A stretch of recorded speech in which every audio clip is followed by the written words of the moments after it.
Artificial intelligence বা কৃত্রিম মেধা নিয়ে দুনিয়া জুড়ে বিস্তর শোরগোল। যন্ত্রমেধা আশীর্বাদ না অভিশাপ, সে প্রশ্নের উত্তর খুঁজছেন তথ্য প্রযুক্তি বিশেষজ্ঞ থেকে শুরু করে নাগরিক চণ্ডীমণ্ডপের সর্ববিদ্যা বিশারদ কথকুল অবধি সকলেই। প্রতিদিন এআই সম্পর্কে নিত্য নতুন চিন্তার খোরাক নিয়ে আসছে নানা বক্তৃতা, রকমারি প্রতিবেদন, বিস্তর প্রবন্ধ এবং বইপত্র। এই অন্তহীন কথা সরিৎসাগরে একটি নতুন কথা যোগ হয়েছে, ভারতের একটি সংস্থা করেছে। কথাটি কেবল নতুন নয়, অভিনব। দুনিয়ার শ্রেষ্ঠ এআই বিশেষজ্ঞরা এ পর্যন্ত তেমন কথা ভেবে উঠতে পারেনি। সংস্থাটির নাম all India council for technical education বা এআইসিটি। ইঞ্জিনিয়ারিং কলেজ সহ দেশের প্রযুক্তি শিক্ষা প্রতিষ্ঠানগুলিকে যথাযথভাবে পঠন পাঠন চালানোর ব্যাপারে নির্দেশ দেওয়া, সাহায্য করা এবং তদারকি করা এই সংস্থার প্রধান কর্তব্য। এআইসিটির নতুন বছর উপলক্ষে প্রযুক্তি শিক্ষা প্রতিষ্ঠানগুলিকে বার্তা পাঠিয়েছে, শুভেচ্ছা বার্তা, অনুপ্রেরণাও। এমন বার্তা পাঠানো নিতান্তই বার্ষিক নীতি, কিন্তু এ বছরের বার্তাটিতে প্রচলিত রীতির গণ্ডি অতিক্রম করে এক অসামান্য প্রজ্ঞার বাণী সংযুক্ত করেছেন তদারকি সংস্থার পরিচালকেরা। সেই বাণী কেবল চমৎকৃত করে না, স্তম্ভিত করে দেয়। কী সেই বাণী? নববর্ষের এই নববার্তায় লেখা হয়েছে যে এই বছরটি যন্ত্রমেধার কুম্ভ মেলায় পরিণত হতে চলেছে।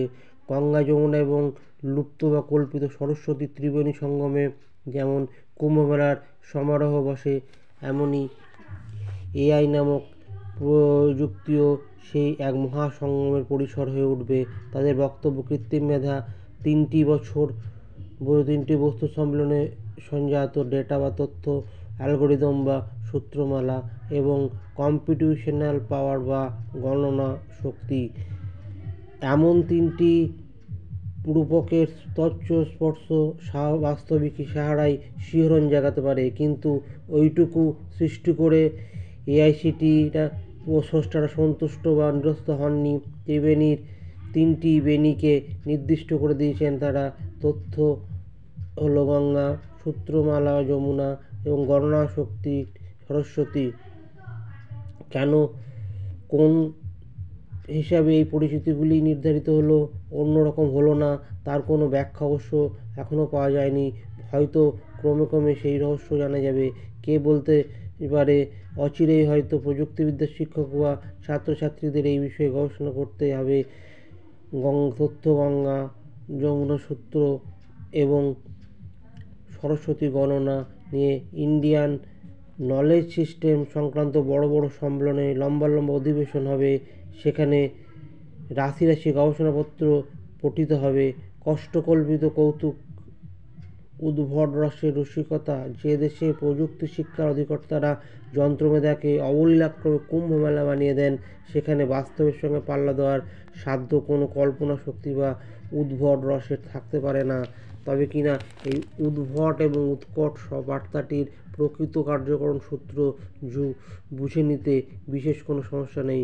মনে রাখতে হবে, এই বছর অনুষ্ঠিত হতে চলেছে মহাকুম্ভ। কুম্ভমেলার এই রাজকীয় তথা মেগা তথা ম্যাগনাম সংস্করণটি 12 বছর অন্তর ইলাহাবাদে গঙ্গা যমুনার মিলনভূমিতে ফিরে আসে।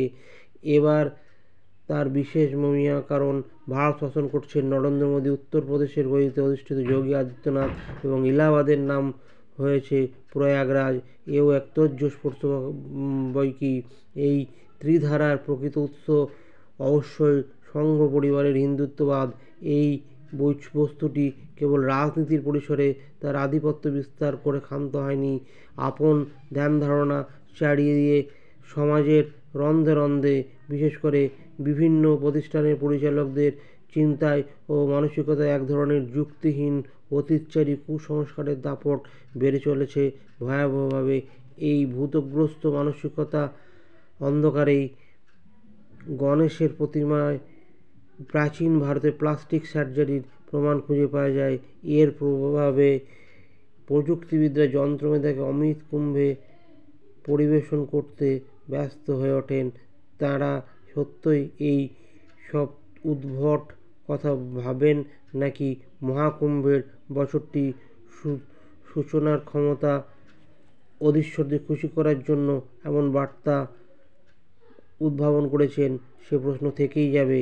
কিন্তু এই বিষয়ে কোনো প্রশ্ন থাকতে পারে না যে শিক্ষা প্রতিষ্ঠানে মুক্ত চিন্তার শ্বাসরোধ করে তার বদলে এই ধরনের অবান্তর অর্থহীন ধারণার প্রচার যত বাড়বে, প্রকৃত শিক্ষার দুর্দিনও তত ঘনিয়ে উঠবে।